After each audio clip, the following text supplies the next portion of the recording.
The Taliban are working to woo tourists to Afghanistan. Cats apparently grieve the death of fellow pets, including dogs. And a hospital has to apologize after a man was circumcised without his consent.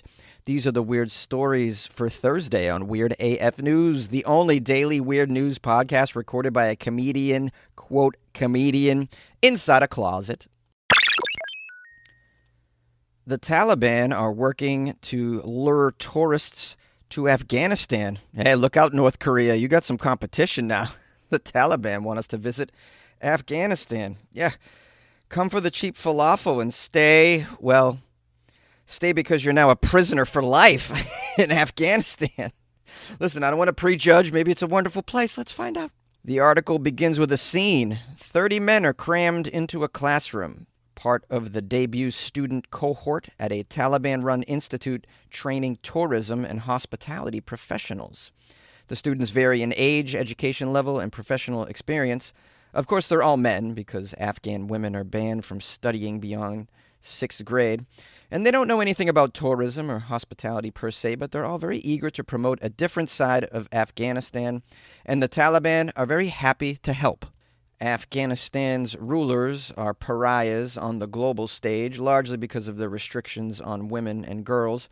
Their economy is also struggling, infrastructure is very poor, and poverty is rife. And yet apparently foreigners are visiting the country, encouraged by the sharp drop in violence, increased flight connections with hubs like Dubai, and the bragging rights that come with vacationing in a very unusual destination. They claim while the numbers aren't huge, they never were, there's actually a buzz around Afghan tourism. Come on, is this article paid by Afghan tourism? I think the Taliban wrote this. I don't know, let's dig into the statistics. It says in 2021 there are about 700 foreign tourists. In 2022 that figure rose to 2,300. Last year there were 7,000. Well, in 2021 it was still pandemic. People weren't really touring. But yeah, last year 7,000, I guess that's kind of a surprising number.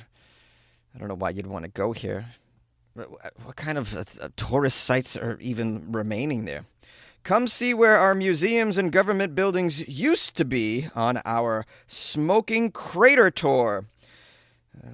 If any of the women want to marry a tribal leader, that's one of our options. It's a free add-on to the tour.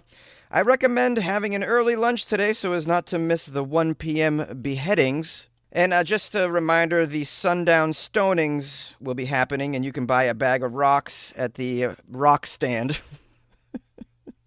Now, while the Taliban are pretty confident in luring tourists over there, hence the trainings, there's some difficulties. Visas are not easy to get and expensive to access. Many countries have severed ties with Afghanistan after the Taliban returned to power, and no country really recognizes them as the legitimate rulers of the country. Afghan embassies have either closed or suspended their operations. There's an ongoing power struggle between Afghanistan's embassies and consulates staffed by people from the former Western-backed administration and those under the Taliban administration's full control. There are just obstacles for Afghan tourism to develop, and they've admitted that, but they're working with the ministries to overcome such things, they say. There are also problems with the road networks, which is they're either half-paved or completely non-existent in some parts of the country, and airlines largely avoid Afghan airspace as well. So a lot of roadblocks.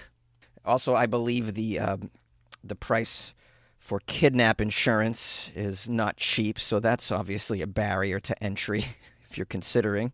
Now, despite all the terrible Yelp reviews and the challenges, the elders want Afghanistan to become a tourism powerhouse. This ambition appears to be backed by the Taliban's top leaders. This is either a legitimate aspiration from them, or this is a major bait-and-switch advertisement for them to get some free hostages. Either way, I won't be heading there anytime soon. A new study finds that cats appear to grieve the death of fellow pets, even dogs. Cats are often considered aloof, independent, and fickle in their affections, but research now suggests they also show signs of grieving after the death of another pet in the same household, even if it happens to be the family dog. In the study, some cats struggled to sleep, went off their food, or made yowling noises. Others were more needy around their caregivers or went off their favorite games, according to reports from the owners. The team behind this study said the findings challenged the view that cats were antisocial beings and suggested that the psychological experience of loss actually may be universal. Well, this isn't very surprising to me, and I don't even own a cat, never have, but, they're not exactly antisocial. They're just, I would categorize them as just being hipster, too cool for school. Hipsters, it's kind of below them to show a ton of love and interest in anything, What's that joke? What did one hipster say to the other on their first date? Oh my God, you hate everything too? I'm exaggerating for the sake of the joke, but in general, cats are they're a little, I guess, aloof, which is a word that they mentioned earlier.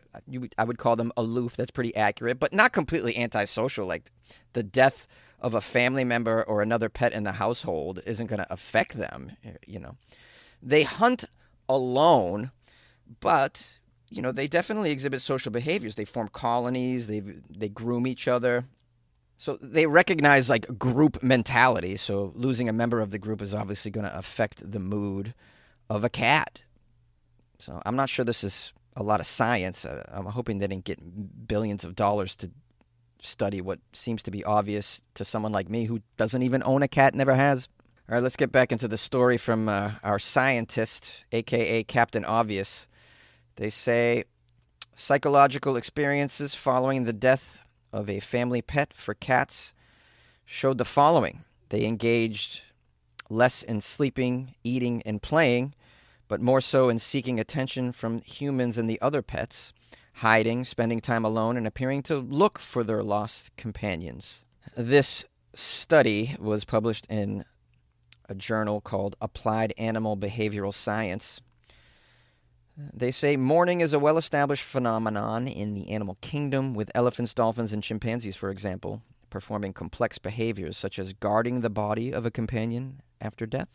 A recent study by Italian researchers suggested the phenomenon extends to dogs who displayed behavior changes when another dog in the household died as well.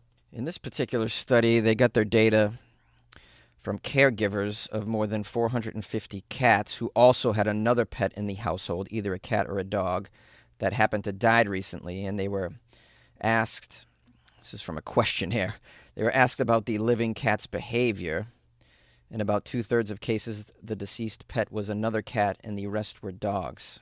So this is not really science, guys. I don't know.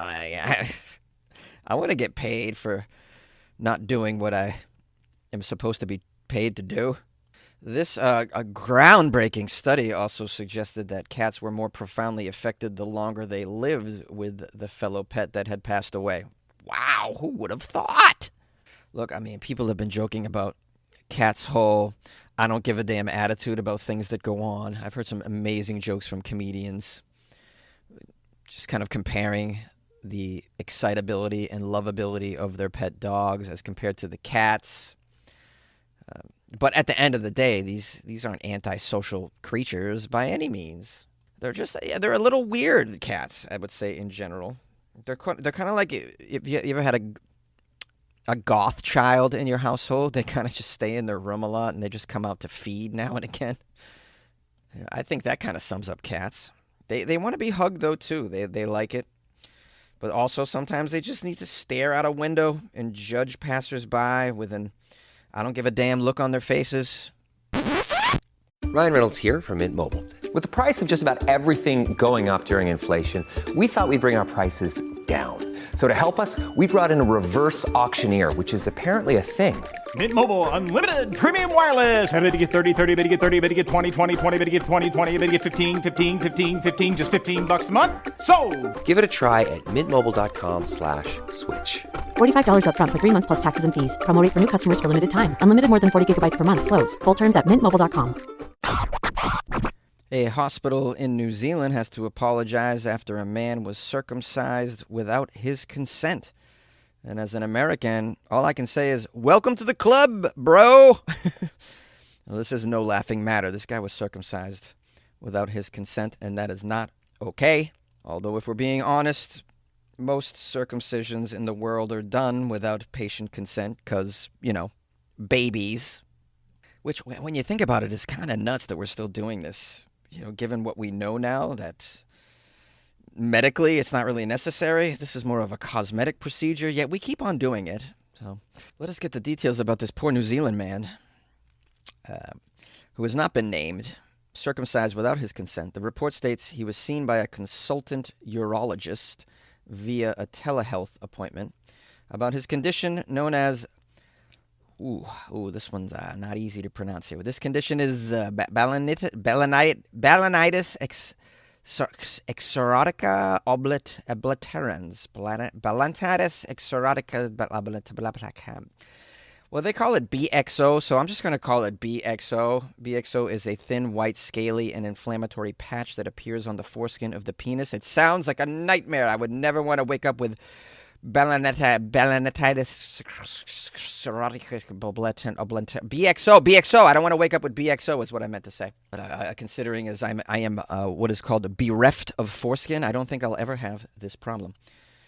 In explaining the surgical procedure required to treat this condition, the consultant told the man that there was a chance circumcision would be required once the surgery began and could involve either a full or partial circumcision. The man expressly told the doctor he would not consent to a full circumcision, though. Now, it says on the day of the surgery, the man met with the operating surgeon, who was a different doctor from the earlier consultant urologist that he had seen via telehealth. According to the surgeon, the usual treatment for BXO was circumcision, so he noted this on the consent form and discussed the procedure with the man. And although the patient, said he was confused by the terminology being used, he continued to sign the consent form because he assumed the removal of scar tissue on the frenulum was a form of partial circumcision, but did not knowingly consent to a full circumcision. He claims he actually stopped the preoperative briefing and explained to the new surgeon the scope of work that had been agreed upon with the consultant urologist previously. The man says, quote, "I told the surgeon directly to his face that I hadn't come in for a full circumcision." Is that an acceptable New Zealand accent? I think it is. The surgeon claims he does not recall the man saying he did not want a circumcision and that he had not seen any clinical notes indicating that he was not happy for one to be performed at all either. Well, none of us are really that happy for the circumcision. That goes without saying. The surgeon reiterated that he would not perform surgery ever without informing a patient of exactly what was to be performed and any risks associated with said procedures. They claim that the anesthesiologist confirmed the man did not state either that he did not want a circumcision. I don't know why you would tell your anesthesiologist if you told your surgeon that you would think that that would be enough. You don't lay down just repeating, "No circumcision, don't want a circumcision." Just letting you all know, "Hi nurse, I don't want a circumcision. Welcome. Are you shaving my area? Yeah, I don't want a circumcision. I'm just letting you know. Hey janitor, I don't want a circumcision. I know you're mopping the floor around me. I just don't want. You will not be sweeping up a foreskin today. I'm not agreeing to this." Now it says, according to the hospital, as no one raised concerns to the operating procedure, a full circumcision was completed. The man was later discharged. He was advised that circumcision had been performed as part of the procedure, and it claims he voiced no concerns in that regard. Well, he was probably drugged up still or something, right? This is a nightmare he said, she said situation. I mean, there's got to be documents of this stuff, man, that you can point to. He did sign the consent, which, but if it says it and he signed it, I don't know if you have a penis to stand on here. The hospital provided a formal written apology to the man. "We're so sorry." We're so sorry. Apparently the doctor is quoted as saying, "Yo, my bad, bro. My bad." This is awful. I feel bad for the dude. But I don't know if he has any recourse here. But I tell you, these doctors want to be tipped now too, it seems. This automatic tipping has got to end at some point, guys. When they're not even asking and just taking our tips, that's where I have to make a real strong stand against this. The land down under has never been easier to reach. United Airlines has more flights between the U.S. and Australia than any other U.S. airline, so you can fly nonstop to destinations like Sydney, Melbourne, and Brisbane. Explore dazzling cities, savor the very best of Aussie cuisine, and get up close and personal with the wildlife. Who doesn't want to hold a koala? Go to united.com/Australia to book your adventure.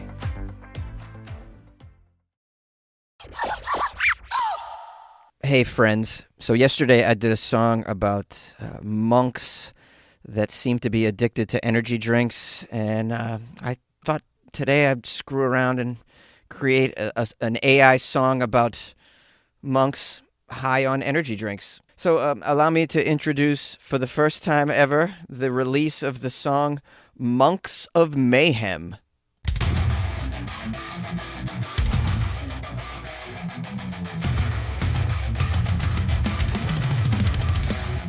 Silent thou shattered, ripples in the cradle, London in chaos, energy prevails, hoods up, hearts racing, chants and caffeine rush, temple all shaking, so return to mush, monastic mayhem, Red Bull holy night, monks lose their quiet, chaos takes its flight.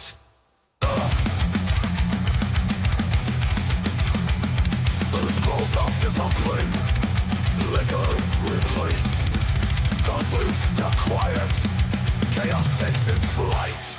Scrolls of discipline, liquor replaced, cosmic dance of speed, ancient rules disgraced.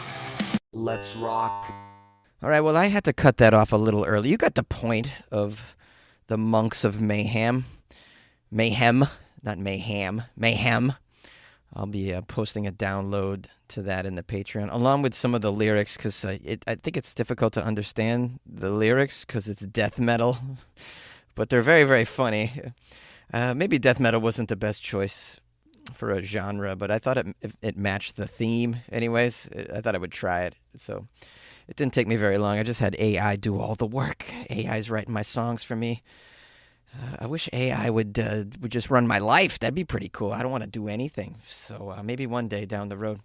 Anyways, so look for that song in the Patreon. By the way, I'm still looking for fantasy football players in the Weird AF News Patreon Fantasy League. I think we got around 9 people who said they were interested. So I don't know how strong or flimsy that interest is. But let's say like 8 of the 9 want to do it. That's still just not enough for a league. 10's even cutting it. I like to have 12. I want it to be competitive at least. So that's how I like to play my fantasy football. So don't you want to play fantasy football with Jonesy? There's no fee for the league. You just be be a member of the Patreon. I'm not going to charge people to a league fee or anything like that. And I'll give out prizes, Weird AF News related prizes. I'm not sure what they will be yet. I'll give out some prizes to anyone that can beat me. I don't think anyone's going to beat me because I'm so good at it. But you can give it your best shot. But I'm like pro level at this kind of stuff. But if you want to join the Patreon, go to patreon.com/weirdafnews or go to weirdafnews.com and click on the Patreon banner. That's a way that you can get into the Patreon. Today's Thursday, so tomorrow's going to be the Friday episode. If you guys come across weird news from Florida, send that my way, funnyjones@gmail.com, or you can drop it into my Instagram account as a DM format at funnyjones is my Instagram, at funnyjones. Please follow me if you haven't. Anyways, I'm looking for Florida weird news because in case you don't know, on Friday we only do weird news from Florida. It's called Florida Friday. Just giving you the skinny on that. And that's about it. I'll see you tomorrow for Florida Friday, and good luck with your life, man. Monks of Mayhem.